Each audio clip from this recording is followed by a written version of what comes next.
Olá, boa tarde a todas, todos e todos.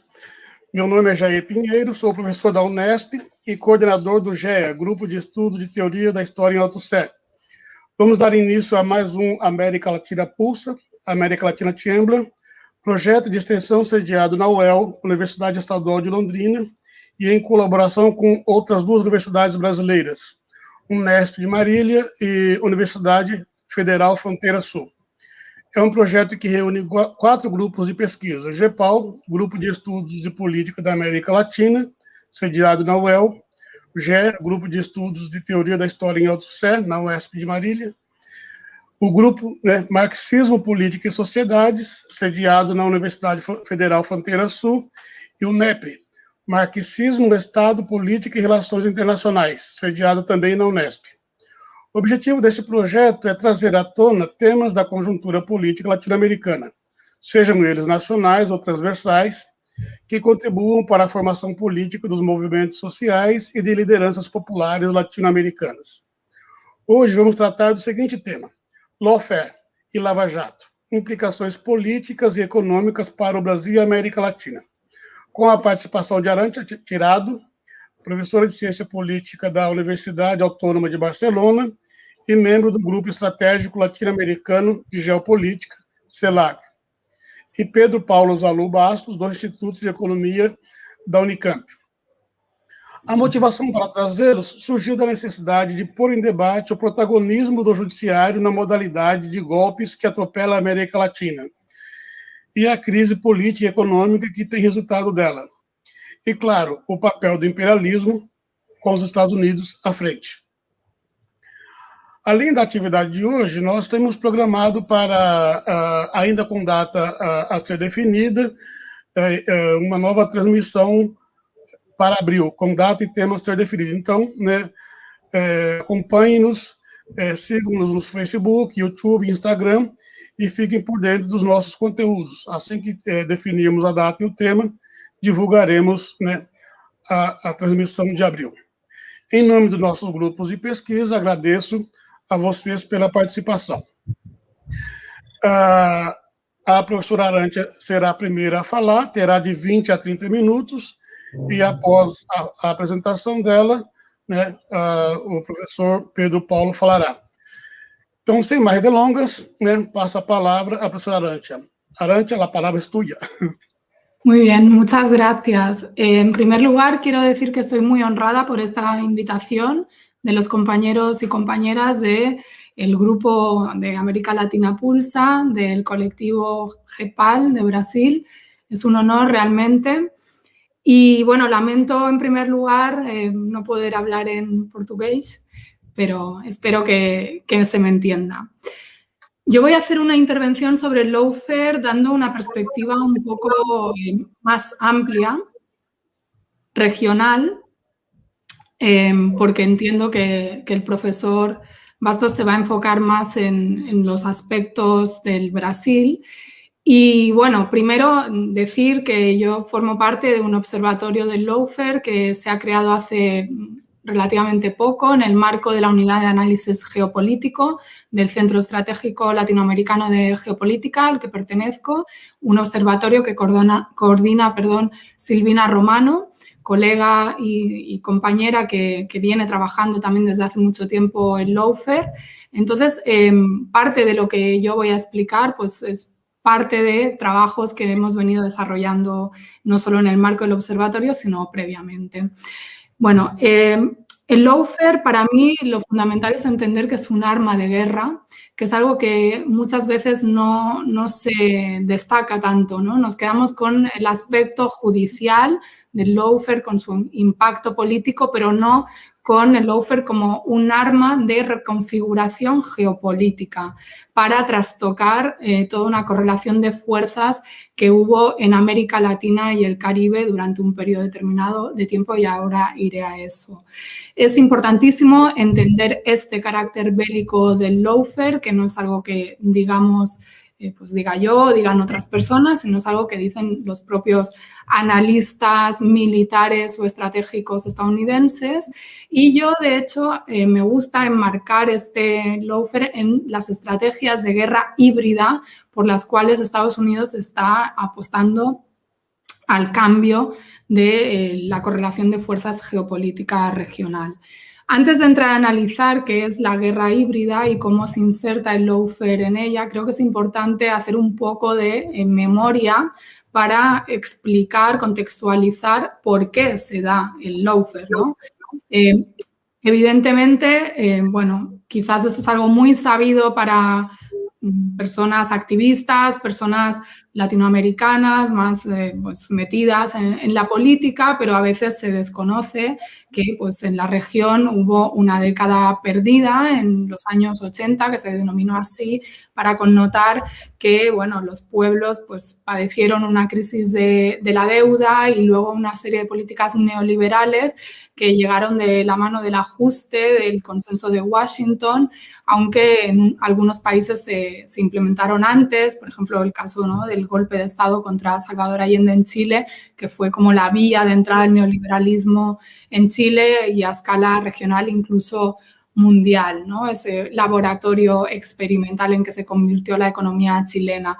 Estas políticas neoliberales, este impacto económico tan dañino, tuvo su respuesta en las luchas de los pueblos latinoamericanos y caribeños, y en el año 89 se da la que se considera la primera batalla, respuesta totalmente espontánea, de todos modos, contra las políticas neoliberales, que fue el Caracazo venezolano en el año 89, como digo.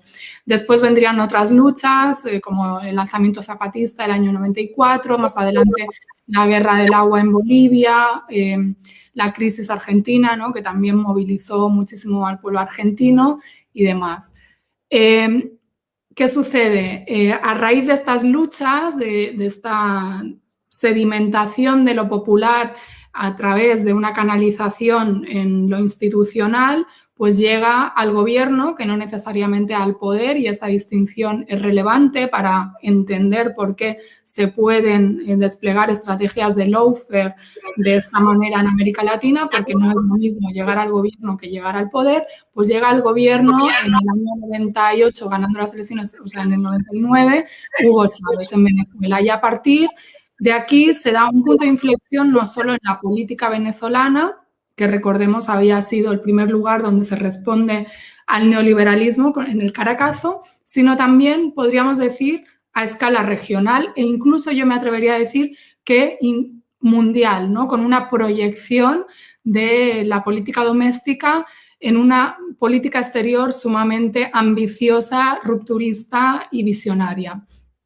Entonces, la victoria de Hugo Chávez viene seguida de toda una serie de victorias electorales que llevan a distintas fuerzas de la izquierda o del progresismo en términos generales al gobierno, pues desde Rafael Correa en Ecuador, Néstor Kirchner en Argentina, Evo Morales en Bolivia, por mencionar solo 3 casos, que son gobiernos diferentes políticamente en su concepción de la izquierda y en su tradición, pero que comparten una visión que es la defensa de la soberanía nacional. Y esta visión se cristaliza en la construcción de lo que yo llamo una geopolítica contrahegemónica, que, bueno, siguiendo autores para los académicos como Robert Cox, ¿no?, esa visión de contraponer, de un bloque de poder a escala internacional que aglutine todas esas fuerzas y que contraponga a la geopolítica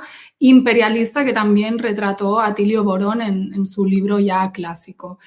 Esta geopolítica contrahegemónica se observa, se palpa, se materializa en la UNASUR, en el ALBA-TCP y en la CELAC, que son 3 mecanismos de integración o más bien concertación política que tratan de ensayar un tipo de relación diferente entre los países de América Latina y el Caribe.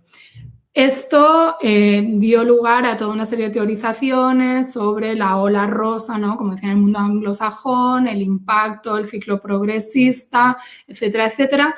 y la importancia que tienen estos mecanismos que se crean gracias a esta reversión de las políticas neoliberales que llegan al gobierno, es que conforman, bueno, un muro de contención ante el expansionismo estadounidense, y que no era solo algo de reunirse y hacer declaraciones, sino que también iba mucho más allá, y su peligrosidad se puede observar en el momento en que se va revirtiendo esas posiciones de los gobiernos de izquierda o progresistas, y ahora veremos de qué manera, pues que muchas de las fuerzas de derecha que llegan al gobierno se dedican a desmantelar literalmente o tratar de desmantelar pues estas instancias.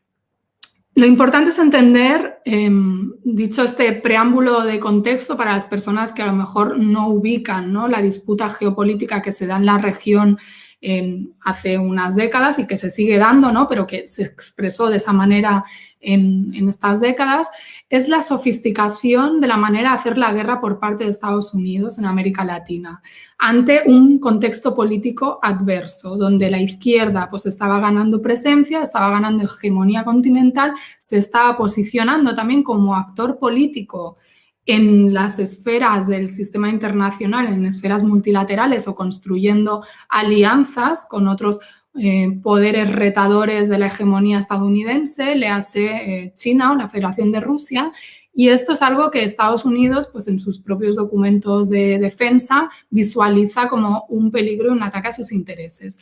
Y de ahí que tenga que ver la manera de subvertir a estas fuerzas. Claro, estamos en unos tiempos distintos a las décadas de los 60, 70 o incluso 80, donde ya prácticamente no hay movimientos insurgentes, guerrilleros, que estén activos, que propongan la toma del poder. Entonces, Estados Unidos tampoco puede reaccionar de esa manera, a lo mejor tan abierta, ¿no?, con golpes de Estado tan abiertos. Ojo, esto no quiere decir que no existan, ¿no? Tenemos el reciente ejemplo del caso boliviano, donde hay elementos de un golpe de Estado clásico usando al ejército para expulsar a Evo Morales del poder, pero también hay una combinación ya de otros elementos de sofisticación, pudiéramos decir, como el uso de organismos multilaterales como la OEA, para avalar esta teoría del fraude electoral que sigue coleando, o la vulneración de las leyes bolivianas, o incluso un proceso de lawfare o persecución judicial a los líderes del proceso político boliviano. Por tanto, asistimos a un golpismo de nuevo tipo que se viene produciendo desde hace años y que se ensayó, pudiéramos decir, en los golpes parlamentarios a Manuel Zelaya en Honduras o a Fernando Lugo en Paraguay, que padecieron la justificación del golpismo contra ellos con argumentaciones jurídicas, bien fuera por haber supuestamente vulnerado la Constitución, como en el caso de Zelaya, o por un juicio político realizado en el marco del Parlamento. Si bien estos casos no se han considerado tal cual un lawfare por distintos motivos, sí pueden considerarse un antecedente del uso de la ley y de las instituciones para el golpismo. O sea, esto pudiera ser una innovación en las estrategias de cambio de régimen en las que se ensarta esta guerra híbrida. Y entonces el lawfare entra a operar como parte de la guerra híbrida. ¿Y qué es la guerra híbrida? Pues es un término de moda, aunque está sujeto a debate en el seno del pensamiento militar. También es un término en disputa porque hay distintas escuelas de pensamiento militar que han teorizado sobre la guerra híbrida, bien sea desde China, desde Rusia, desde Estados Unidos, y cada una de ellas le da su propio matiz o considera que la guerra híbrida la aplica a lo mejor el otro y ellos no. No obstante, se ha popularizado en los últimos tiempos, más allá del ámbito militar, para denotar algunas de las características distintivas en la manera de hacer la guerra actual. En esencia sería una combinación de acciones regulares e irregulares que pueden desplegar desde fuerzas armadas tradicionales vinculadas a un Estado hasta otro tipo de actores que a veces actúan de manera delegada por ese Estado. Es decir, contratistas privados, terroristas, paramilitares o miembros del crimen organizado que operarían junto a esas fuerzas regulares o como parapeto de estas fuerzas en la lucha con otras fuerzas que pueden ser regulares o irregulares. Estos son aspectos ya presentes en la manera de hacer la guerra, previas a nuestro momento histórico, pero la cualidad quizás diferencial de este momento sea la confusión y mezcla entre fuerzas convencionales y fuerzas irregulares, así como la idea presente en la teorización de guerra híbrida de la guerra irrestricta, porque la guerra híbrida no tiene límites. ¿Y para qué no tiene límites? Pues no tiene límites a la hora de desmoralizar y desestabilizar al oponente y enemigo, que es uno de los objetivos de la guerra híbrida y que nos resuena bastante cuando pensamos en el lawfare. Debilitar y desmoralizar política, militar, económica o socialmente al adversario. Y ahí nos preguntamos, ¿cómo se articula el lawfare con la guerra híbrida? Bueno, el lawfare, en tanto elemento integral de estrategias de guerra híbrida, para algunos analistas, viene a sustituir a los métodos militares tradicionales a través del uso de la ley, bien sea una aplicación correcta, pudiéramos decir, de la ley o un retorcimiento de la ley. En todo caso, sería un uso de la ley como arma política para destrozar a un enemigo, para destrozar su crédito político, su imagen pública o socavar su respaldo popular a través de campañas de descrédito. Es lo que han dicho algunos autores, un asesinato moral de los líderes políticos. Aquí participa el sistema judicial que ha sido previamente moldeado por la cooperación estadounidense y se pone al servicio de los intereses geopolíticos de Estados Unidos bajo un discurso de supuesta lucha contra la corrupción. Esto es esencial entenderlo porque la lucha contra la corrupción también es conceptualizada desde una perspectiva militar, incluso vinculando la corrupción al terrorismo y al crimen organizado, ¿no? Por parte de los analistas y los documentos de Estados Unidos. Y eso sirve también para explicar por qué Estados Unidos puede justificar ante sí mismo la intervención en determinados países. Muchas veces se hace a través de una legislación unilateral que se aplica extraterritorialmente, como hace Estados Unidos, por ejemplo, con su ley de prácticas corruptas en el extranjero. Que esta ley existe desde el año 77, sus siglas en inglés son la FCPA, implica que el Departamento de Justicia de ese país se arroga la potestad de investigar y hasta sancionar extraterritorialmente casos de corrupción que hayan cometido empresas extranjeras, incluso si no se han producido en territorio estadounidense. Esto es parte de la justificación de la injerencia de elementos no solo judiciales, sino también de inteligencia del FBI, de la CIA y demás, en el caso Lavallato, pues, para supuestamente luchar contra la corrupción. Y cabe recordar, bueno, que el Departamento de Justicia estadounidense está presidido por el fiscal general de Estados Unidos, que es elegido directamente por el presidente del país. O sea, esto lo digo porque a veces se presenta al sistema judicial como algo independiente y uno de los pilares de la separación de poderes de las democracias liberales, pero bueno, como sabemos, los poderes judiciales no operan en un abstracto vacío, ¿no? de ideología ni vacío de poder. La lucha contra la corrupción, en todo caso, siempre es selectiva, lo que hace evidente el doble rasero de la persecución judicial, y aquí entran a operar, pues obviamente, los medios de comunicación, en lo que podríamos enlazar con la guerra psicológica, la propaganda, la creación de consensos acerca de quién es el bueno o el malo, y estos son operaciones de influencia, ¿no? Desde la perspectiva militar. Los medios nos dicen quién es buen gobernante, quién es corrupto, si hay una presidenta que está loca, ¿no? Como Cristina Fernández de Kirchner, que esto es una matriz que han ido posicionando también mucho y ella lo denuncia en su libro, sinceramente, o incluso pues la idea esta del fraude electoral para justificar el golpe de Estado contra Evo Morales en Bolivia, que sigue, como decía, coleando y que incluso aquí en el Estado español, pues en la televisión pública, bajo un supuesto gobierno, digo irónicamente, bolivariano, según la derecha española, pues nos están negando que hubiera un golpe de Estado en Bolivia, ¿no? Con las informaciones recientes a raíz de la detención de la señora Janine Áñez, que no es presidenta de facto, sino que es una dictadora y una golpista. Bueno, que por cierto también se pretende ahora avalar la teoría de que hay un lawfare desde la izquierda y que es lo mismo detener a Janine Áñez que detener a Lula después de montarle un caso de falso, ¿no? Bueno, eso sería para un debate muy profundo.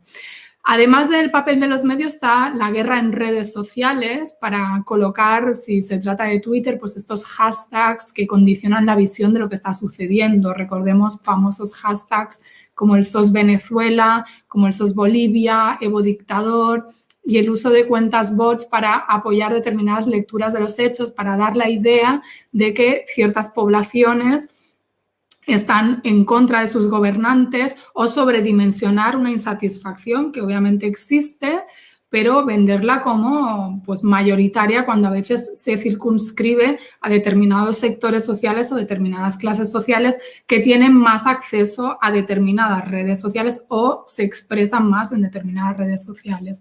Aquí es interesante ver la diferencia, ¿no?, entre el mundo virtual y el mundo real como parte de la ciberguerra.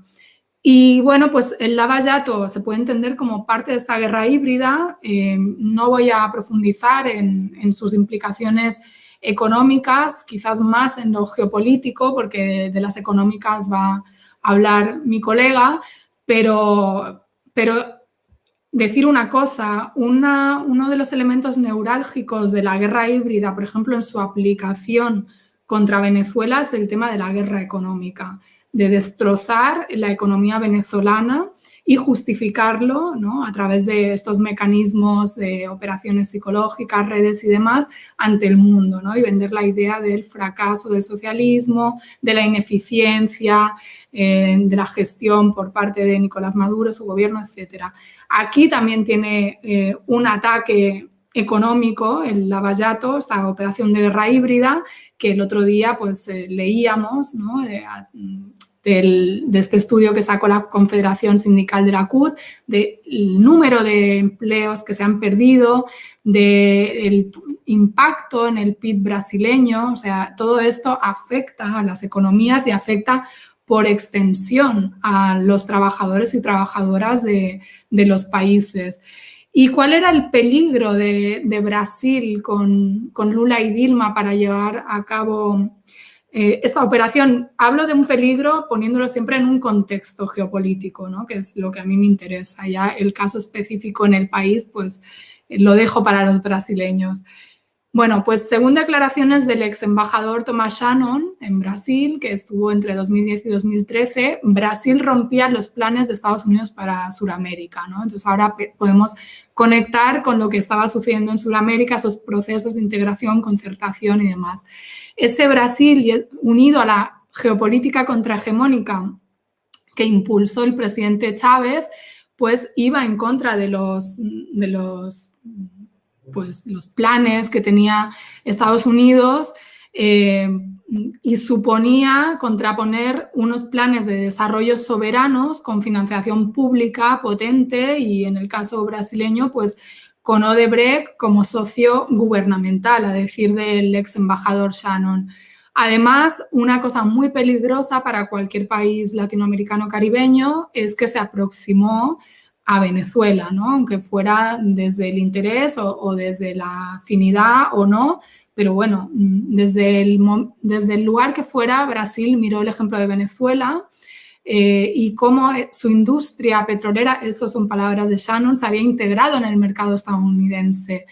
Entonces, esto nos habla de, bueno, que no es casual que cuando se da otro golpe de Estado de nuevo tipo, como fue la Operación Guaidó, este intento de legitimación de un gobierno paralelo 2.0 que no tenía ningún correlato en la realidad material, ¿no? Que se trató de justificar en redes por parte de este señor, pues que Estados Unidos se hizo con la filial petrolera de PDVSA en Estados Unidos, que es Citgo, a través de la ayuda de los tribunales estadounidenses que dictaron sentencias dando la razón a su gobierno y confiscaron unos activos por valor de 5,2 mil millones de dólares, supuestamente para entregárselos a los representantes de Guaidó, porque no se puede decir que sean representantes del pueblo venezolano, porque nadie los ha votado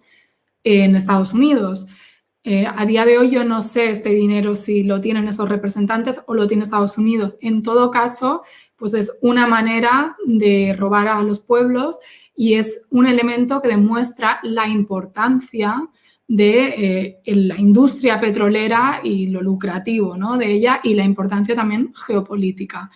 Entonces, volviendo al tema de Brasil y lo que Shannon expresaba en lógica geopolítica, pues sí, había un pánico a la construcción de una Suramérica unida e interconectada con proyectos energéticos y de infraestructura, que sí es cierto que fueron en su momento muy criticados, por otra parte, por movimientos sociales, sectores ambientalistas, que bueno, habría que ver, ¿no?, ahí distinguir agendas, porque también ha habido agendas interesadas por parte de ONGs financiadas de Estados Unidos, pero este poner el petróleo venezolano al servicio de la integración suramericana y no solo suramericana, pues obviamente era algo que puso muy nervioso a Estados Unidos. Y en esta lógica, pues Odebrecht era imprescindible en la labor, y junto con el petróleo venezolano, para financiar esa integración de infraestructuras y también el papel del Bandes, ¿no? De ahí toda esta peligrosidad de la alianza Brasil-Venezuela, y también porque Brasil, junto con la diplomacia venezolana, pues tiene gran responsabilidad en la concreción de la UNASUR. Shannon, por ejemplo, hablaba de la financiación del complejo del Mariel en Cuba, que lo construyó Odebrecht y fue financiado por el Bandes.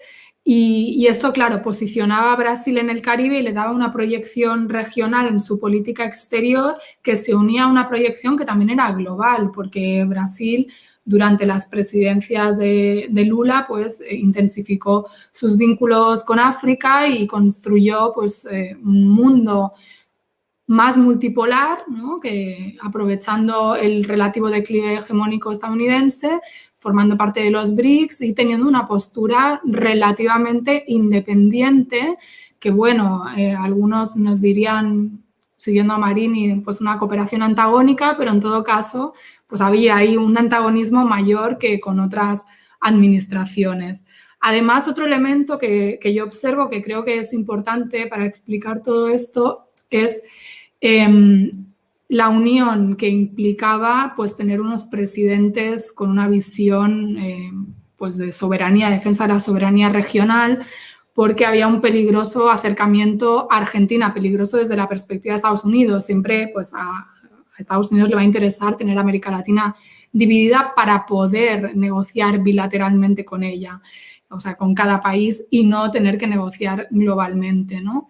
Estos dos gigantes se aproximaron sin decir que no había desencuentros, también los hubo entre los gobiernos de Kirchner y Lula, ¿no?, en algunos momentos, pero bueno, se dieron nuevos bríos al Mercosur junto con Venezuela y esto obviamente también era peligroso.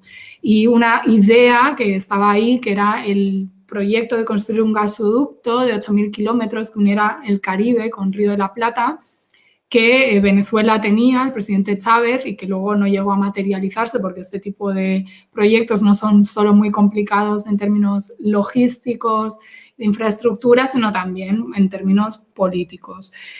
Entonces, el proyecto de Estados Unidos para la región, después de su fracaso del ALCA, pues acabó siendo la apuesta por acuerdos bilaterales y también fomentar esa división entre América Latina, creando o ayudando a crear mecanismos que restaran influencia y dividieran también desde una perspectiva multilateral, como fue la Alianza del Pacífico, ¿no? Que se utilizó como un contrapeso no solo para defender la visión neoliberal con ciertos gobiernos de la derecha, sino para contrarrestar e ir minando la influencia de lo que sería la UNASUR en Sudamérica. Y otros, bueno, como el ALBA-TCP y la CELAC en otras áreas regionales, o sea, CELAC todo el conjunto y el ALBA-TCP más enfocado en los países nucleados alrededor de lo que le llaman el bolivarianismo. Yo, como conclusión, pensando en las implicaciones del lawfare para la región, diría que son muy graves porque es estar asistiendo a golpes de Estado ante nuestros ojos, pero bajo una perniciosa defensa de la ley y bajo discursos que todo el mundo aprobaría y aprueba, como es la lucha contra la corrupción, pero con mucho truco detrás, es decir, sin explicarnos que esto parte de un diseño militar y estratégico por parte de Estados Unidos para recuperar posiciones en la región que había perdido debido a este auge de la izquierda regional y para reconfigurar, como digo, la geopolítica latinoamericano-caribeña hacia los intereses estadounidenses. Y no solo que también una vía, como han dicho algunos autores, para el regreso del neoliberalismo a los gobiernos, o sea, a los gobiernos y a la región en general, ¿no? Porque paradójicamente, y ahí lo planteo para el debate y me pueden corregir, hubo gobiernos que padecieron el lawfare, como el caso del gobierno brasileño, que aplicaron, bien fuera, yo creo que no por convicción, obviamente, sino por una correlación de fuerzas determinadas, tuvieron que aplicar políticas de continuidad neoliberal, ¿no? Junto a otra serie de políticas sociales que trataron de contrarrestar este impacto del neoliberalismo, pero no pudieron romper con el neoliberalismo, porque es muy complicado romper con el neoliberalismo, ni se diga con el capitalismo, ¿no? O sea, como fue el caso de Brasil, como digo. Entonces, yo creo que también, aparte de esta idea del lawfare como regreso del neoliberalismo, es más bien como una manera de Estados Unidos para controlar todos los resquicios de poder político, poniendo a gobernantes plenamente sumisos y afines que sepan que van a entregarles todas las riquezas y todas las concesiones y todo lo que haya por entregar, ¿no? O sea, en licitaciones, o sea, un elemento fundamental que se ha dicho hasta la saciedad en el caso brasileño, ¿no? Cuando se descubre esta reserva del presal, bueno, pues la misma idea de que eso pudiera estar controlado solamente por empresas brasileñas, o sea, no hablo ya de empresas nacionalizadas en un marco socialista, ¿no? Incluso en el marco del capitalismo, el hecho de que haya empresas nacionales ya es un impedimento para los intereses estadounidenses porque no pueden penetrar sus empresas, que es de lo que se trata, ¿no? Entonces, se requiere garantizar unos gobernantes latinoamericanos que miren antes a los intereses de Estados Unidos que a los principios tan básicos de soberanía nacional. Defender la soberanía nacional, y esto es muy importante tenerlo presente, en América Latina y el Caribe cuesta la vida, cuesta la presidencia, que se lo digan a tantos presidentes, ¿no?, que pudiéramos nombrar, que han perdido la vida por defender la soberanía nacional y luego, además, en algunos casos, un proyecto socialista. ¿Y esto por qué? Porque esa defensa de la soberanía nacional, que fue el aglutinante mínimo de los procesos de integración y concertación, sirvió y puede seguir sirviendo para cristalizar unas alianzas regionales o subregionales de contraposición a la geopolítica estadounidense que hacen mucho daño a Estados Unidos, máxime en un contexto geopolítico de declive hegemónico, como decía, de transición geopolítica, de surgimiento o resurgimiento de otros polos de poder geopolítico, con una América Latina empoderada, aunque no me gusta mucho el nombre, pero bueno, como actor propio, como actor unitario en el sistema internacional que pueda establecer alianzas con esos otros actores, como se hacía, por ejemplo, en el marco de la CELAC, ¿no? Que se planteaban mesas de trabajo con China o se articulaba en todo el continente con la Unión Europea. Esto Estados Unidos no lo puede permitir. Entonces, se trata de debilitar a los intereses de América Latina por la vía de la división entre los estados, reforzando esa lógica de relación privilegiada con Estados Unidos, que sea bilateral, que debilite la capacidad de negociación colectiva y el peso de América Latina como región con intereses geopolíticos propios y diferenciados de Estados Unidos, a través de ir, como en una partida de ajedrez, quitando piezas clave, ¿no? Que tienen mucho peso y que ayudan mucho a esa articulación regional, como ha sido el caso de Lula, como fue el caso de Cristina y o el de Rafael Correa.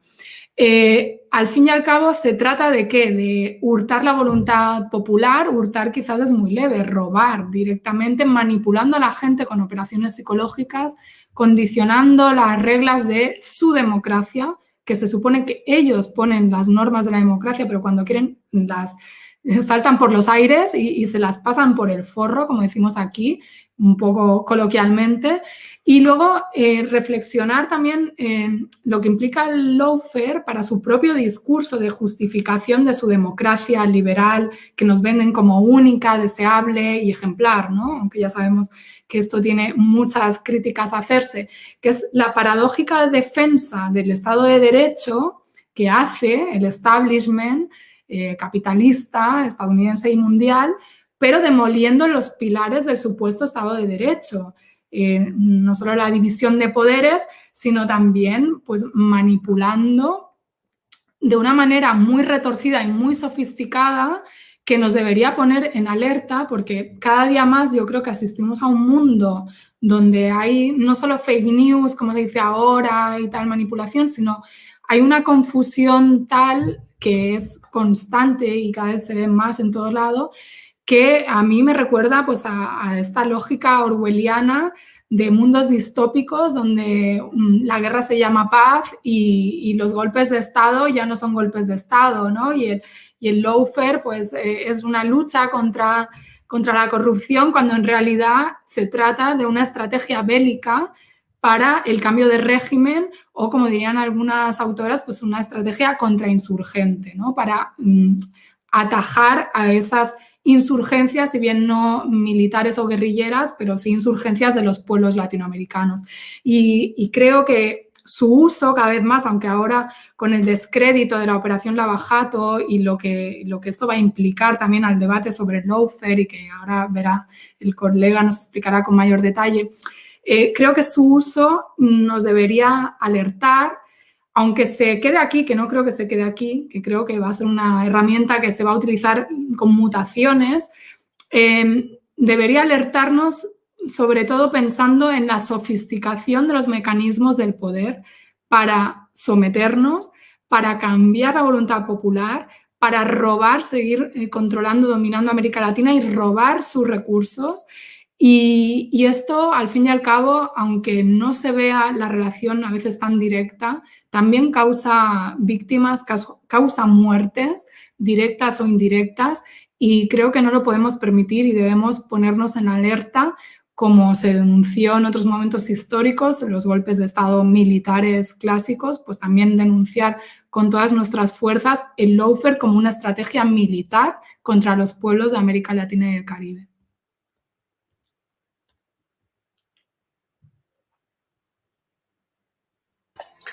Muitíssimas graças, Arantxa, por tus palavras. Então, agora passamos, sem mais delongas, para a exposição do professor Pedro Paulo. É a sua palavra, Pedro. Eu gostaria de agradecer muito o teu convite, Jair, também o convite do Danilo Martuchelli. Para mim é uma honra estar aqui com vocês, e adorei a apresentação da professora Arantxa, uma apresentação brilhante. Evidentemente vou ficar aquém dela, mas basicamente vou apresentar, digamos, inclusive alguns documentos que vão na direção daquilo que ela, num plano mais geral, apresentou como sendo o enquadramento, digamos, de economia política e de política internacional do lawfare na América Latina. Evidentemente, vou centrar no caso que eu conheço mais, que é o caso da Lava Jato, que, inclusive, há indícios, em alguns documentos que eu vou buscar apresentar, que serviu exatamente, digamos, como um modelo para outras operações que também foram patrocinadas pelo Departamento de Justiça e pelo Departamento de Estado dos Estados Unidos e que usaram essa investigação pela corrupção, contra a corrupção, não é? Que de fato também ocorreu, não é? Mas que usaram com objetivos políticos, geopolíticos e econômicos que não estavam, evidentemente, ali explícitos na agenda de cooperação internacional, inclusive, dos procuradores da América Latina e o Estado norte-americano, estadunidense. Não é? Eu vou pedir licença, Jair, para compartilhar a minha tela, porque eu tenho algumas tabelas e também eu tenho, digamos, alguns documentos do Wikileaks e outros documentos que eu gostaria de apresentar para facilitar a leitura do público. Tá? Momento.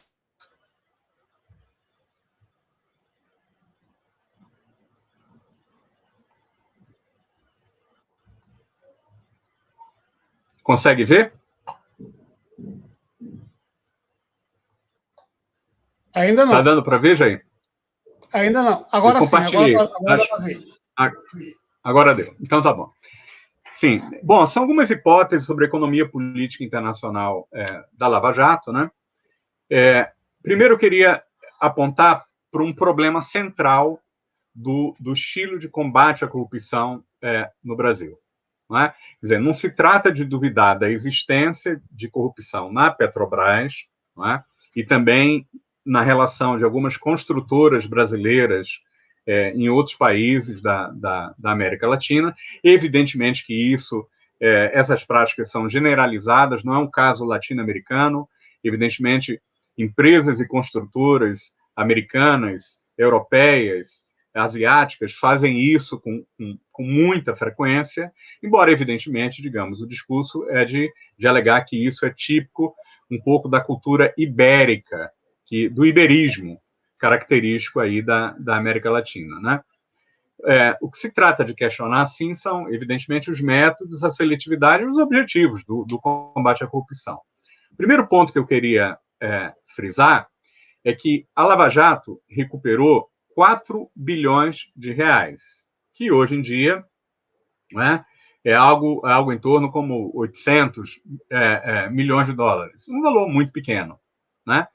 Mas a Lava Jato alcançou esse objetivo basicamente com entre outras estratégias, mas, digamos, a estratégia propriamente jurídica da Lava Jato, a estratégia política, nós sabemos, é essa cooperação com a mídia tradicional, que envolvia, evidentemente, a criminalização de todos os partidos de esquerda, um julgamento prévio na mídia, diminuindo fortemente a presunção de inocência e a utilização do mecanismo de tortura mesmo, de fazer prisões sem muito antes, né, de até haver uma acusação formal, com o objetivo de forçar as ditas delações premiadas. Mas o ponto que eu queria centrar aqui é que a Lava Jato atrasou deliberadamente os chamados acordos de leniência, que existem na legislação de diversos países, na legislação brasileira também. Inclusive, havia uma lei de 2013, que tinha acabado de ser votada a respeito dessa questão, né? E os acordos de leniência permitem separar a gestão das empresas e a responsabilidade dos diretores corrompidos. Isso é fundamental porque o objetivo deveria ser atacar as pessoas físicas que corrompem, né? E a proteção das empresas não diminuiria essa possibilidade de coibir a responsabilidade e identificar a responsabilidade dos diretores corrompidos. A Lava Jato, digamos, teve uma interpretação completamente, digamos, estapafúrdia das leis do Acordo de Leniência, com um objetivo específico que é, digamos, até verbalizado por alguns procuradores, que seria o de destruir organizações criminosas. Quer dizer, antes mesmo da investigação, as empresas foram consideradas organizações criminosas. Né? E este método de investigação, atrasando os acordos de leniência, acaba resultando em custos econômicos muito superiores ao propalado efeito econômico positivo da Lava Jato, no sentido de ter obtido a recuperação de determinados valores. Né? Então, o impacto econômico dessa confusão entre pessoa física e pessoa jurídica é de potencialmente 160 bilhões de reais, ou seja, 40 vezes o valor recuperado pela Lava Jato. Né? Eu digo potencialmente, essa estimativa foi apresentada essa semana num trabalho tecnicamente muito sólido do GES, dos economistas do GES, em cooperação com a CUT, mas a operação técnica foi basicamente dos economistas do GES, e eles chegaram a essa conclusão da seguinte maneira. Calculam a diferença entre os investimentos que eram projetados nos programas plurianuais de investimento das empresas, que elas, inclusive, precisam apresentar na Comissão de Valores Imobiliários para poder, digamos, ter as suas ações transacionadas nas bolsas de valores. Então, os projetos de investimento conhecidos publicamente por essas empresas foram comparados com os projetos efetivamente realizados por essas empresas. Né? E essa diferença digamos, especificando as empresas que foram diretamente afetadas pelo atraso, pela acusação e pelo atraso dos acordos de leniência da Lava Jato, vai produzir a perda de investimento direto, que é, digamos, de responsabilidade do tipo de operação característico da Lava Jato, e, a partir daí, se desdobra pelos efeitos multiplicadores daquele investimento sobre encomendas que animam outros ramos de atividade, se calcula os efeitos indiretos, somados aos efeitos diretos sobre investimento, se tem o valor total dos efeitos econômicos negativos da Operação Lava Jato. Né?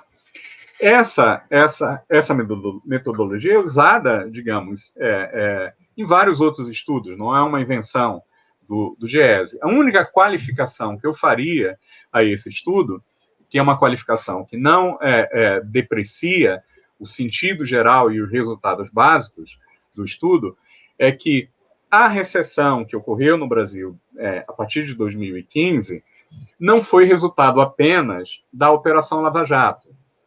A recessão certamente seria menor se a Operação Lava Jato não tivesse ocorrido, mas, ocorrendo a recessão, ela também teria algum efeito que afetaria a realização dos investimentos das empresas. Né? Não, evidentemente, na magnitude do declínio do investimento que foi observado, mas alguma redução do investimento ocorreria. Então, a gente pode ter, digamos, tirar algum desconto aí, mas eu acho que seria um desconto, digamos, talvez de 20% no máximo, não é? Nos planos de investimento dessas empresas, porque aí a queda do PIB no Brasil seria de 2%, né? Ao longo do tempo, essas empresas não reduziriam os investimentos tanto que elas reduziram por ter sido objeto da Operação Lava Jato. Então, só a Petrobras reduziu investimentos em 104 bilhões, para 4 bilhões recuperados pela Operação Lava Jato. O setor de construção civil no Brasil reduziu investimentos da ordem de 68 bilhões. Esses dois ramos apenas, quer dizer, e a Petrobras e as empresas, não é todo o setor de construção civil, é só as empresas que foram afetadas pela Lava Jato, respondem por uma redução de investimento de 172 bilhões. E isso, com aqueles efeitos indiretos, não é? Acaba resultando numa perda de valor adicionado para a economia como um todo de 244 bilhões de reais. Né? Isso produziria impostos e contribuições previdenciárias no valor de 68 bilhões de reais, que é 17 vezes o valor recuperado pela Lava Jato. Claro? E considerando a perda de emprego associada a essa redução do investimento, nós teríamos uma queda de empregos potencialmente, ou empregos perdidos, ou empregos que não foram criados pela contração desses investimentos, totalizariam 4.439.000 empregos. Né? Então, quer dizer, o efeito dessa operação, digamos, absolutamente arbitrária, sem controle, inclusive, do próprio poder judiciário, não é? E sem nenhum tipo, digamos, de consideração dos efeitos mais gerais que a confusão entre empresa e executivo corrupto produziria, não é? Acabou tendo efeitos contraproducentes muito superiores aos supostos benefícios econômicos propalados pela Lava Jato, foi apenas 4 bilhões de reais. É claro.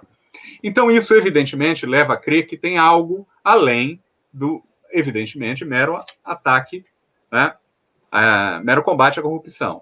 Aí tem um efeito da perda dos empregos por os ramos de atividade. Por que a recusa aos acordos de leniência? Superficialmente, porque a Lava Jato concebeu de início, como eu já disse, que as empresas eram organizações criminosas, como também os partidos eram organizações criminosas, segundo a Lava Jato. Né? Assim, não tem distinção entre empresa e os diretores. É a própria empresa, se é a organização criminosa, que tem que ser destruída, né? Assim como os partidos. E isso, olha, estou trazendo essa citação porque isso foi admitido pelo senhor subprocurador-geral da República, Marcelo Muscogliatti, que era da Câmara de Revisão dos Acordos de Leniência, não é? No Ministério Público brasileiro, antes de que esses acordos fossem enviados para o Supremo Tribunal Federal. Olha o que ele disse, numa entrevista ao jornal Valor. A gente tem feito acordos de leniência com foco específico na produção de prova, com resultado útil para desmantelar o crime organizado. Num segundo momento, há a preocupação com a aplicação da multa para o ressarcimento de dano ao erário público. Esse é o principal fundamento.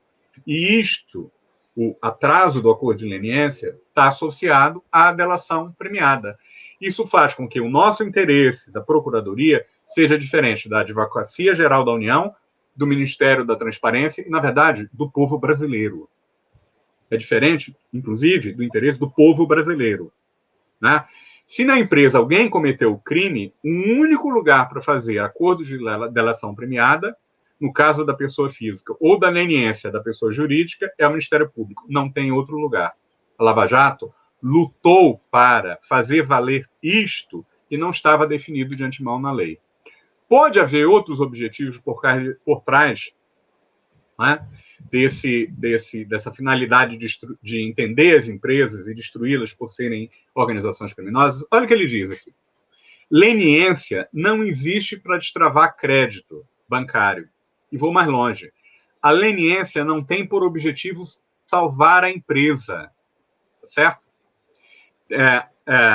E tem manifestação da PGR, quer dizer, da própria Procuradoria, afirmando que a leniência tem como finalidade única e exclusivamente a investigação. Não é um instrumento para salvar a empresa. E o risco que ele vê nessa conversa de salvar a empresa, essa conversa de salvar a empresa, é de que a leniência acabe virando meramente o pagamento de multa ou indenização. Ué, mas o objetivo não é acabar com a corrupção e exatamente obter multa e indenização? Ele está dizendo que isso é um problema. Porque, no fundo, o que se quer é destruir empresas que são, digamos, representadas como organizações criminosas. Esse digamos, é o grande problema, né?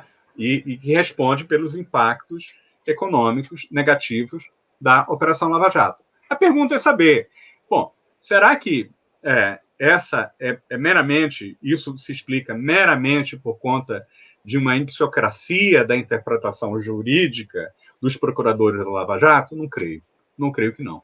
Porque a Lava Jato, todos nós sabemos, ela foi extremamente seletiva, né?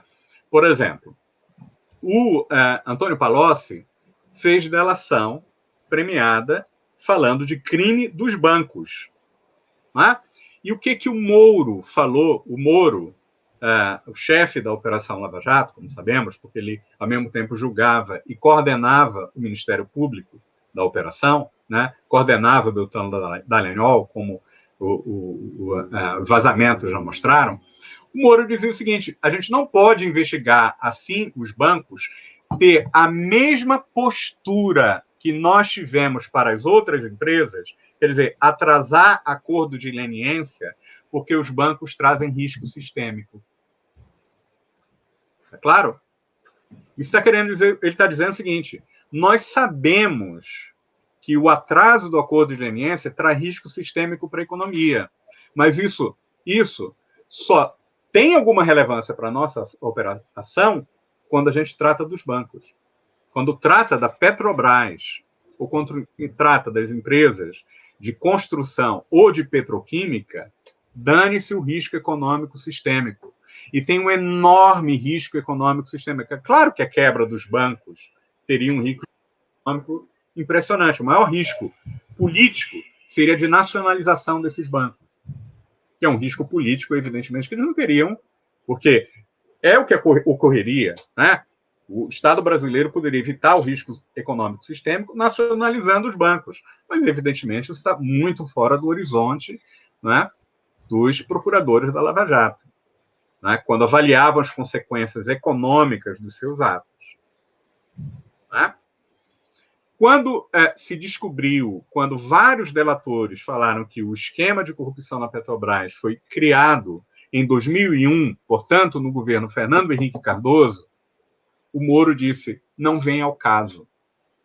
Então, evidentemente, ele é obviamente seletivo, né? Ele escolhe o partido que é contrário às empresas estatais e é favorável aos bancos. Não é?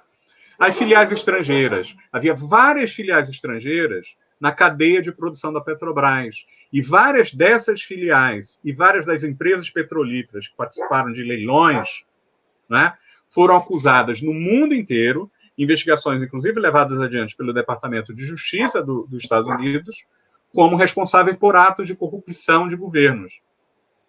Né?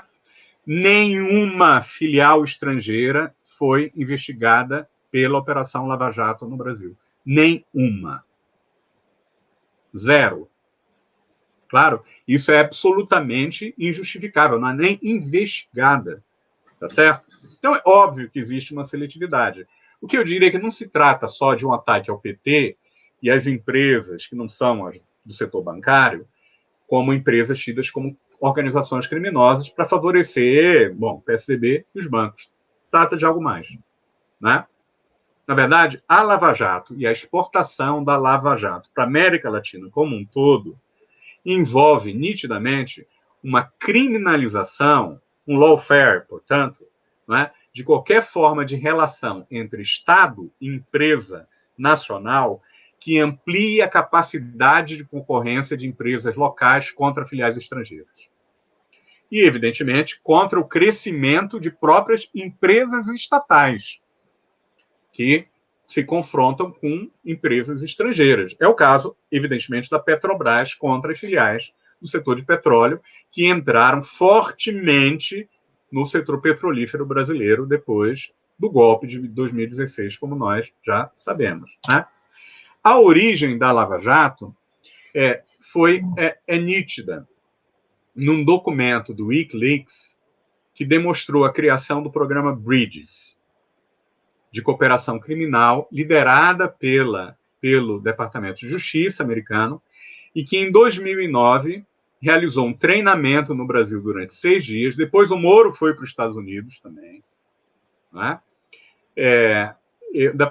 Pelo Departamento de Estado e de Justiça também. Foi criado em fevereiro de 2009 e no Brasil teve o treinamento em outubro de 2009 para treinar juízes e promotores. O informe diplomático, né, do cabo diplomático do Rio de Janeiro para Washington elogiava muito o Sérgio Moro.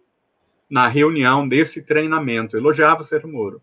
E nos termos, eu deixei até em inglês, né, as opiniões dele eram muito boas para o conjunto de questões como financiamento ilícito, lavagem de dinheiro, métodos de prova, esquemas inclusive, delação premiada, né?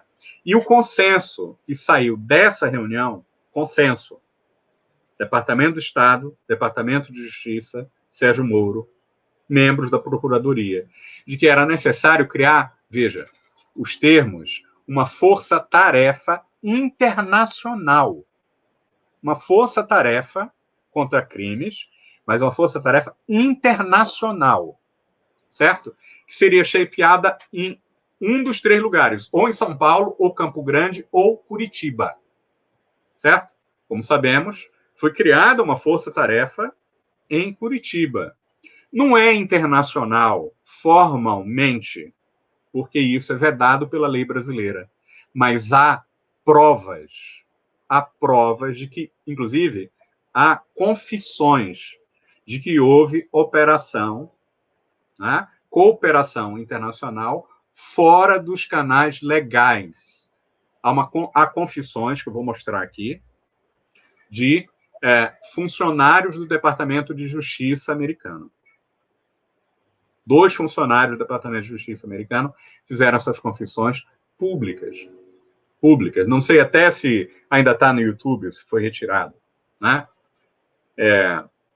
Mas o objetivo dessa força-tarefa internacional seria os mecanismos para que a gente pudesse realizar ações conjuntas nos tribunais brasileiros. E seria bom que essa força-tarefa se realizasse para dar aos brasileiros experiência efetiva no trabalho, com o objetivo de longo prazo de uma luta, né, para a criação de uma força-tarefa contra o financiamento ilícito, que daria acesso dos treinados no Brasil para experts norte-americanos para orientação e apoio continuado no longo prazo. Claro, não podia ser mais evidente.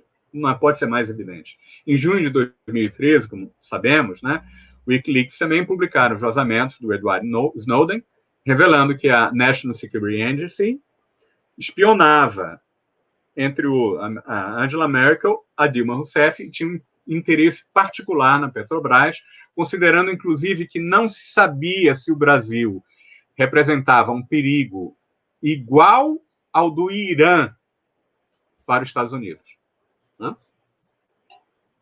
Em 2013.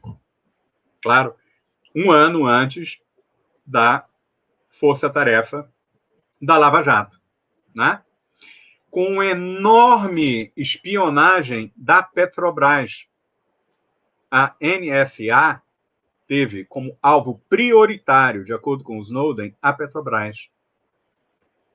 Bom, se você tem 2 neurônios, você pode ligar essa ideia de cooperação de força-tarefa internacional, orientação e suporte de procuradores brasileiros que já têm uma cooperação de muitos anos e a espionagem com informações a respeito da Petrobras, né? O papel do DOJ, do Departamento de Justiça americano, foi admitido pelo nada mais, nada menos que o assistente do procurador-geral, o Kenneth Blanco, numa fala que ele fez em julho de 2019.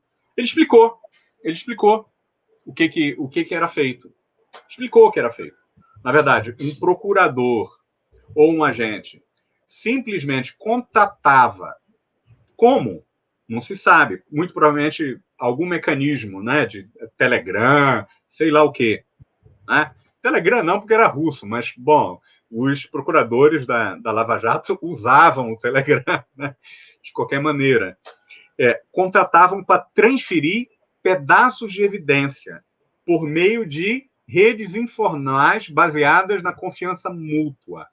E olha o que ele diz, não apenas em processos formais como tratados de assistência legal mútua, que às vezes levam muito tempo e recursos. Quer dizer, estão admitindo que é por formas não legais, porque passaria pelo Ministério da Justiça no Brasil. É isso. Basicamente é isso. Apenas os procuradores estão prontos para proceder com rapidez e a evidência pode ser solicitada depois por meio de canais de assistência legal. Não foi feito. Muitas, depois dessas informações, foram solicitadas por alguns canais legais. Mas está admitindo que essas informações eram passadas antes. Né? E imediatamente, depois de falar isso, o Blanco, nessa fala, celebra a condenação do Lula pelo Sérgio Moro, que tinha ocorrido, acho que uma semana antes. É claro, a apresentação está aí. Né? O Rodrigo Janot estava nessa reunião. O Rodrigo Janot era o procurador-geral brasileiro, estava nessa reunião. Ele admitiu, no início da fala dele, de que a Operação Lava Jato teria sido impossível sem a cooperação internacional. Impossível sem a cooperação internacional. É o minuto 37 desse vídeo do YouTube. Tá? Numa outra conferência, um pouco antes, aí outro assistente do procurador-geral, Trevor McFadden, né, ele também admite que os acordos formais, bilaterais e multilaterais não são os únicos instrumentos. Né? Os Estados Unidos compartilha evidências e informações com outros juízes, com o princípio da reciprocidade, através de vários canais informais. Né? O Departamento de Justiça e as suas agências investigativas têm, inclusive, atachês e embaixadas. Isto é, nas embaixadas americanas, tem representantes do Departamento de Justiça para fazer o trabalho informal de cooperação, que passa fora do Ministério da Justiça. Está admitindo aqui. Não sou eu que estou dizendo. É o vice-procurador-geral que está dizendo isso.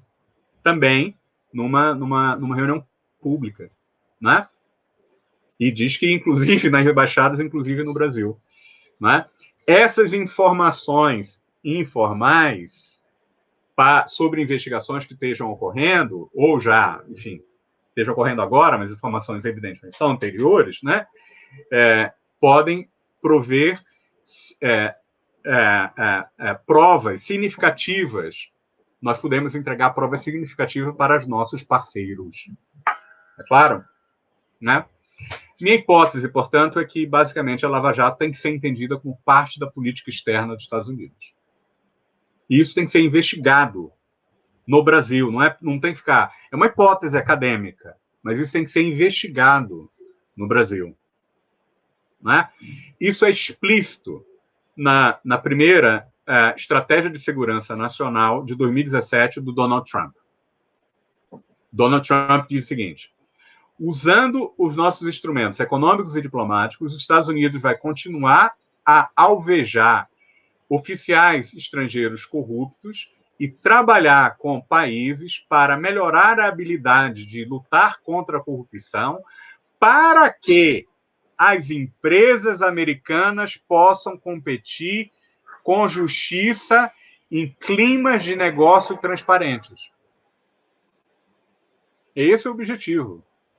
Segundo Trump, documento do Trump, principal documento do Trump sobre política externa, o objetivo não é melhorar o sistema político dos outros países. O objetivo é garantir que as empresas americanas possam competir justamente num clima de negócios transparente. Claro? Nas memórias do Janot, vou terminar aqui, preciso ler a memória do Janot, porque acho que passou batido por muita gente, né? E agora fica até mais claro, porque o Janot escreveu antes de assumir o Ministério da Justiça do Bolsonaro. Moro diz o seguinte: os americanos sempre estiveram atentos a esse aspecto geopolítico da Lava Jato. Em várias conversas que tivemos com representantes do governo dos Estados Unidos, era nítido o interesse deles no êxito da operação, porque isso teria repercussão nos demais países da região. Eles nos diziam: vocês saíram na frente, vocês vão fazer esse trabalho, e isso vai repercutir nos outros países, diz o Janot. Na minha última viagem internacional no cargo de procurador, em julho de 2017, fui a Washington para discutir a continuidade de um programa de cooperação chamado Pontes. Exatamente o Bridges. E é exatamente nessa reunião, na comemoração dessa reunião, que o Kenneth Blanco admite que houve cooperação informal. Né? Mas o Janot diz mais. Olha o que ele diz. O Pontes foi estabelecido muito antes da Lava Jato, em que os americanos financiavam a capacitação de procuradores brasileiros em técnicas de negociação, investigação e combate à lavagem de dinheiro. Nessa reunião, um outro funcionário do alto escalão do Departamento de Estado, aparentemente num cargo superior de Areaga, o que ele já conhecia, começou a falar sobre os aspectos geopolíticos da Lava Jato. Vocês viraram modelo de combate à corrupção. E isso terá efeitos duradouros no continente, porque todos os países vão querer replicar esse modelo a partir de agora. Todos os países estão de olho no trabalho de vocês, diz o Janot, para concluir. Obviamente, o sociólogo Rodrigo Janot. Olha o que o sociólogo Rodrigo Janot diz.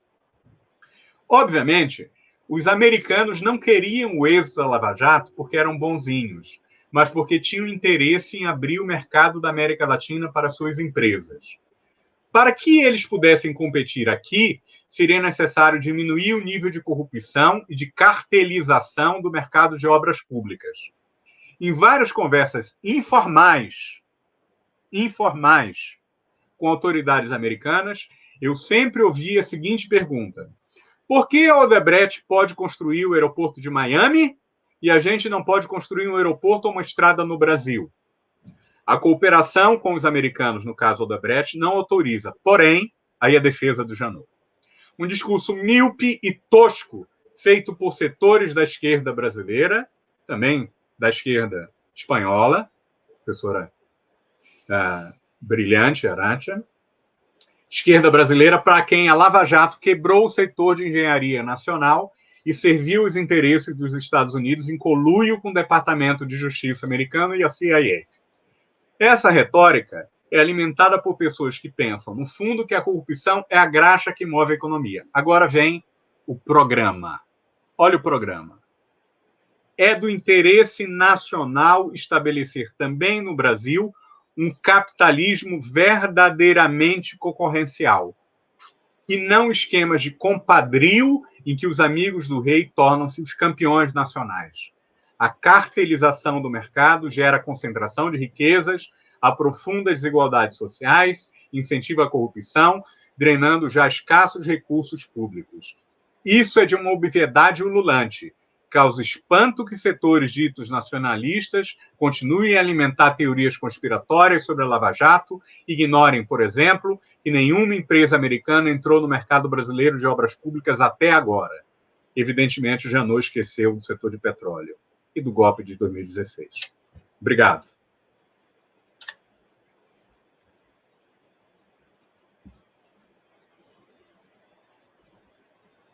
Obrigado, Jair. Obrigado você, Pedro, muito esclarecedor. Então, agora vamos passar às perguntas. Arantxa, há duas perguntas. Uma está em espanhol, eu creio que... Pero entiendo, también el portugués, creo que lo entiendo. Sí, te puede leerlas ahí en el chat. ¿Dónde? Comente.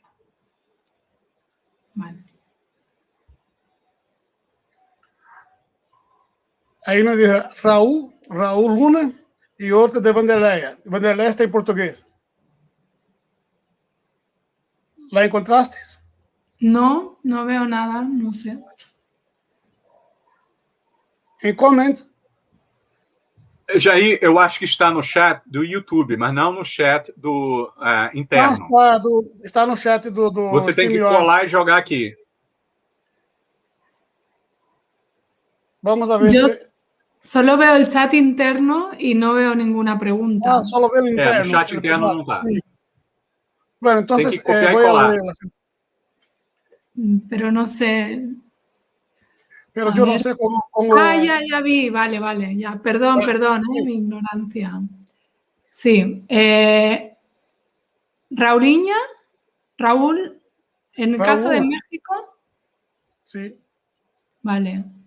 Con el peso al norte de Estados Unidos hay una crítica al gobierno de Obrador por los proyectos de recuperación de la industria petrolera en Dos Bocas por ciertos sectores de la izquierda. ¿Es una pregunta o es una afirmación? Como la afirmación. Sí, ¿no? O sea, quiere que... El compañero quiere que le dé la razón. Sí, pues sí, seguramente, porque es cierto que estas críticas que se han dado a los gobiernos de izquierda progresistas cuando tienen proyectos o megaproyectos que suponen pues colusión de intereses con pues comunidades indígenas o tienen impacto medioambiental, etcétera, pues es como una pauta que se reproduce, ¿no? Se ha dado en Brasil, se dio en Bolivia con el TIPNIS, se da en México con el proyecto del Tren Maya y con otros proyectos.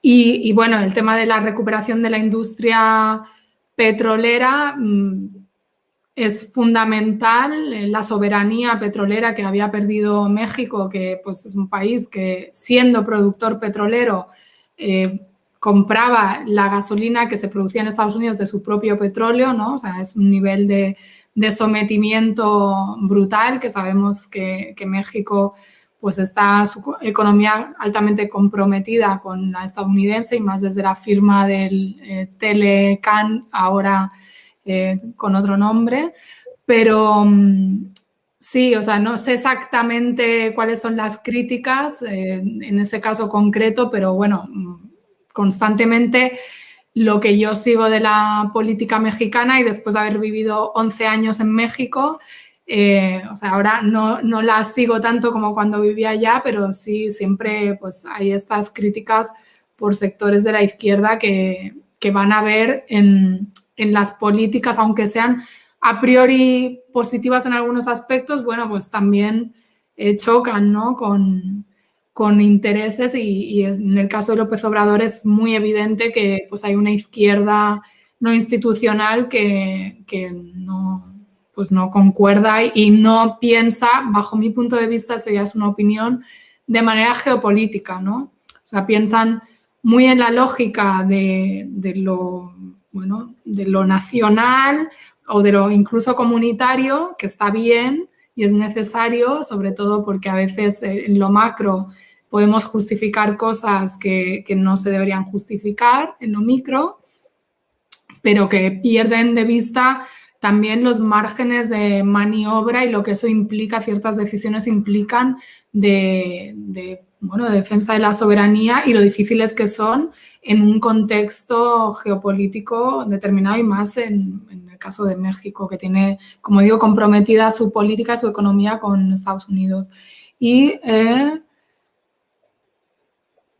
¿cuál fue la acción producida contra Cristina Kirchner? O sea, el proceso de lawfare contra Cristina. Bueno, hay varios libros que han abordado ese caso. Hay uno que salió hace poco de, ¿cómo se llama? Este magistrado argentino, es Zanin, me parece. Soy muy mala para acordarme de los nombres. Él hace un libro que creo que se titula Hablemos de lawfare o algo así, que tiene una portada como muy impactante. Es más una perspectiva de especialistas del derecho, especialistas sobre todo de derecho penal, También Cristina Fernández de Kirchner en sus memorias se refiere a este tema y da algunas definiciones incluso del lawfare, haciendo mucho énfasis en el papel de los medios de comunicación en esta estrategia bélica. Es un libro que aquí salió, se llama Sinceramente, no sé si, supongo, seguramente tiene que estar en Brasil traducido. Y luego hay otros, bueno, en FELAG sacamos un libro de lawfare que creo que está online también, que se titula Guerra Judicial, Lawfare, Guerra Judicial para el regreso del neoliberalismo, algo así, donde hay un capítulo donde se explica, bueno, hay uno para el caso de Brasil, otro para el caso, qué sé yo, de Bolivia, perdón, Ecuador, etcétera, y también hay un capítulo para el caso de Argentina que lo hace Camila Vollenweider, que es una compañera argentina que ha trabajado el tema del lawfare en Argentina. Aparte hay un documental también muy interesante que hicieron en Argentina sobre el lawfare que recomiendo. No recuerdo ahora el título exacto, pero si ponen en Google lawfare, documental y demás, puedo revisar y lo digo específico.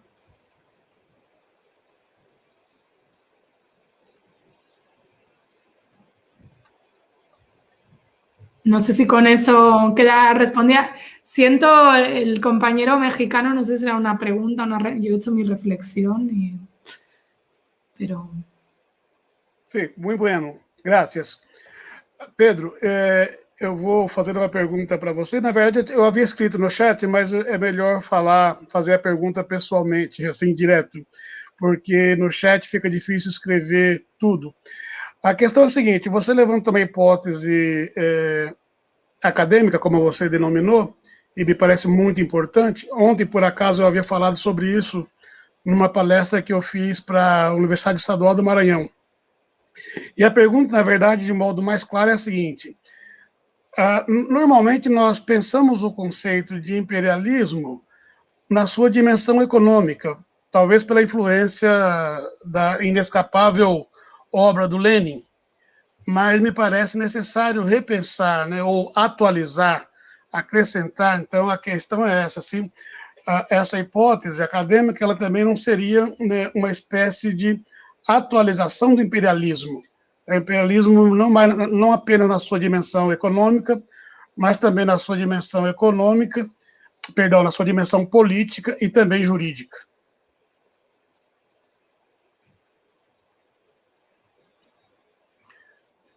Essa pergunta.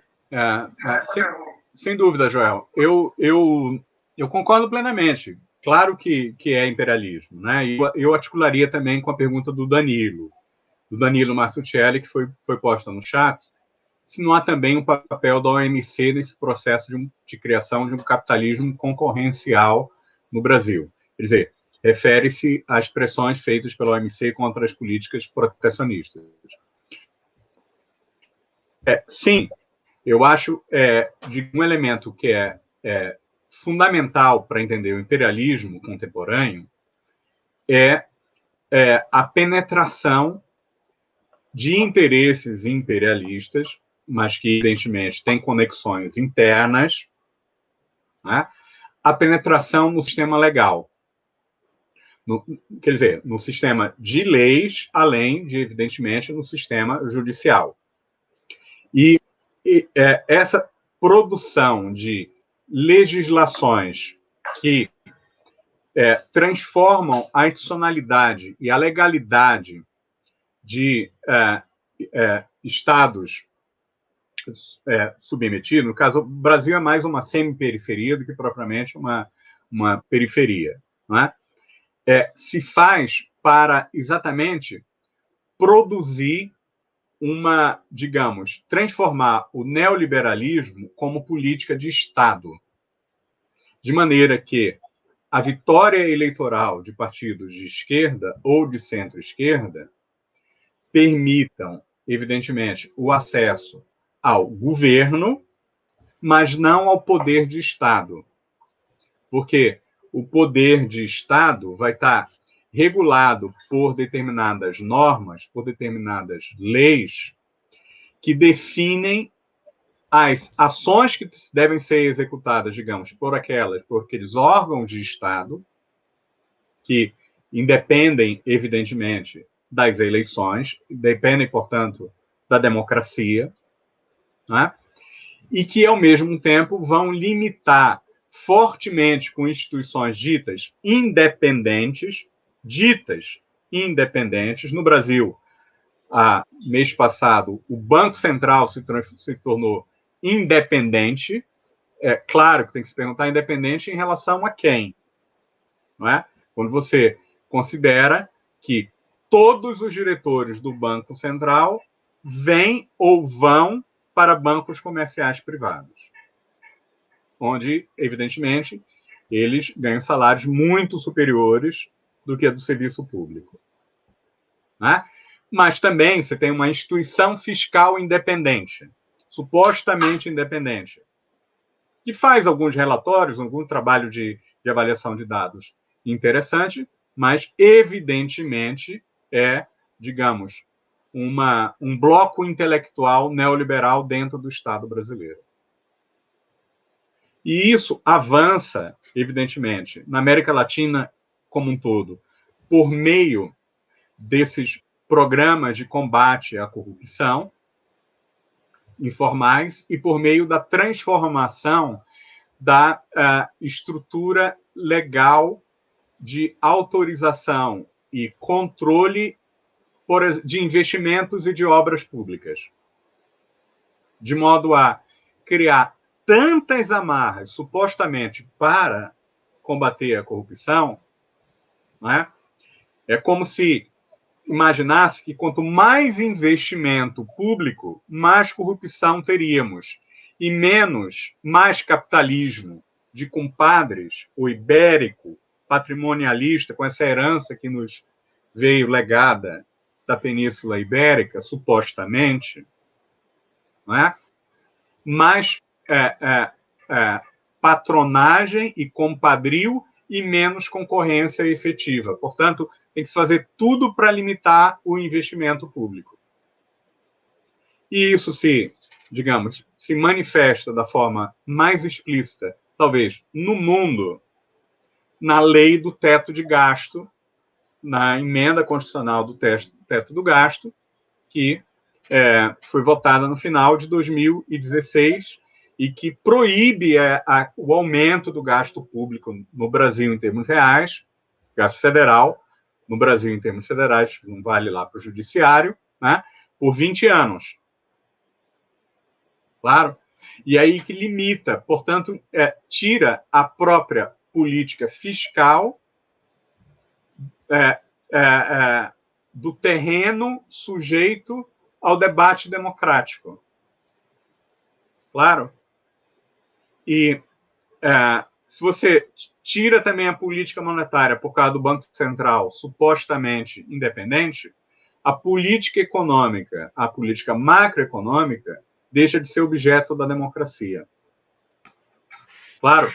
Agora, mais importante, talvez, para o imperialismo, seja essa, digamos, todas essas diferentes regulações que atravancam o investimento público e as políticas de apoio a empresas nacionais na concorrência com filiais estrangeiras. E que isso, na verdade, já vem desde lá da década de 90, né? Digamos, é uma evolução no sentido das reformas ditas estruturais, dos ajustes recessivos que foram impostos pelos bancos, pelo FMI e pelo Banco Mundial na América Latina no início dos anos 80, no contexto da crise da dívida externa. Depois isso evolui, comandado ali pelos intelectuais orgânicos do Partido Republicano que estavam no Banco Mundial, isso evolui para um programa de reformas estruturais que tem por objetivo mudar a relação Estado-empresa. E empresa nacional, filial estrangeira. Muitas vezes vinculado às velhas teorias da modernização, mas que utilizam, digamos, um pseudo-conhecimento antropológico digamos, alguma influência weberiana mal digerida, e inclusive distorcendo alguns clássicos do pensamento sociológico brasileiro e latino-americano, não é? Para alegar que os problemas que produziram a crise econômica estrutural na América Latina como um todo têm por origem esse gosto das relações pessoais e uma cultura marcada pela cordialidade, pelo personalismo, que nos foi legada pela colonização pelos povos ibéricos, ao contrário dos racionais e limpos anglo-saxões. Né?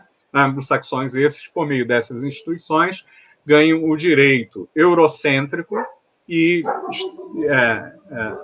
ocidentocêntrico, né? Estados Unidos também, de impor transformações institucionais que domestiquem esses povos arcaicos. Claro? E o que implica, no fundo, que a agenda neoliberal que favorece, evidentemente, as empresas, as filiais estrangeiras na concorrência com empresas locais ou empresas privadas ou estatais locais da América Latina se fortaleça nessa correlação de forças às filiais estrangeiras. E é no bojo disso que evolui das condicionalidades estruturais dos acordos com o Banco Mundial, depois dos acordos de renegociação da dívida externa no bojo do Plano Brett, em 1991, 1992, né? Num cenário de alta liquidez internacional e que vai levar alguns países, como, por exemplo, a Argentina, a adotarem a lei de conversibilidade, usarem o próprio dólar como moeda local e privatizarem quase que inteiramente, não foi o caso do Brasil, mas quase que inteiramente, o patrimônio público construído em décadas de nacionalismo econômico e de pressão popular para a gestão das economias. Então, sem dúvida, para entender, digamos, o novo imperialismo e as associações, as novas formas de associação de grupos locais que têm menos conflitos, porque, claro, que os grupos locais que têm conflitos de concorrência não são contrários à participação no capitalismo global. Não temos burguesia nacional na América Latina, sem dúvida nenhuma, mas podemos ter burguesia interna, que é um conceito do Poulantzas, Nico Poulantzas, que é muito utilizado pelo grupo liderado pelo Armando Boito no Brasil, de que faz parte, inclusive, o Danilo Martuchelli, com o qual eu dialogo com muita frequência, com muito gosto e muita honra. Né? Então, essa burguesia interna fica enfraquecida nessa luta contra o imperialismo, né? Por conta desses movimentos realizados, que estão levados no limite do ativismo, como colocou muito bem a professora Arantia, pelo lawfare, mas que vem desde a década de 90 no sentido de construir arranjos institucionais que limitam cada vez mais a possibilidade da democracia ter alguma influência na gestão das políticas de Estado e, como eu disse, a lei constitucional do teto do gasto é a maior representação disso no Brasil e talvez no mundo inteiro, no que tange a gestão da política econômica. Certo, Danilo? Obrigado, Pedro. Arantia. Sí, bueno, es que me he dado cuenta que no había respondido a otra pregunta que me había hecho la misma persona y quería además... Antes que nada, yo he colocado las preguntas en la pantalla. ¿Las viste? Bueno, ya he visto los comentarios. Bueno, entonces, como vamos caminando para el final, también puede hacer tus palabras finales también. Vale, sí, perfecto. Bueno, decir que me he equivocado de nombre, no es Zanin, es Zaffaroni, Eugenio Zaffaroni. Es que tengo problemas para retener nombres. Preguntaba la misma persona las diferencias que permitieron que cayera Dilma y la presidenta Cristina Fernández. Bueno, hasta donde entiendo, sin ser especialista en política brasileña, perdón, ¿no? Pero entiendo que el impeachment a Dilma además de, bueno, por unas movilizaciones que se dan un mes antes, que en cierto modo, pues sí responden a una insatisfacción existente, pero también que los medios de comunicación ayudan a fomentar, ¿no?, estas movilizaciones contra Dilma. También hay un interés por parte de sectores económicos que se veían afectados por la investigación del lavajato y que en determinado momento apuestan por un cambio de gobierno, ¿no? Hay quien habla de una venganza de cuña, hay quien también, bueno, dice que en estas grabaciones de conversaciones entre, lo tengo apuntado, de Sergio Machado y Romero Jucá, no sé cómo se pronuncie, que hablan, ¿no?, de cambiar el gobierno para frenar pues la extensión del lavajato hacia ellos. Entonces, bueno, quizás eso, frente a una Argentina donde a lo mejor, pese a todo, pues la población no se movilizó de esa manera para sacar a Cristina, o no había elementos de política interna, ¿no?, que llevaran a un impeachment contra la presidenta argentina, pues explica las diferencias. Y luego, bueno, la pregunta de Danilo, que si la guerra híbrida es una estrategia militar nueva, una estrategia regular utilizada. Bueno, es una variante nueva de estrategias que ya se han aplicado por distintas vías, ¿no? Realmente hay quien dice que el lawfare no es guerra híbrida, sino contrainsurgencia, se le puede llamar de muchas maneras.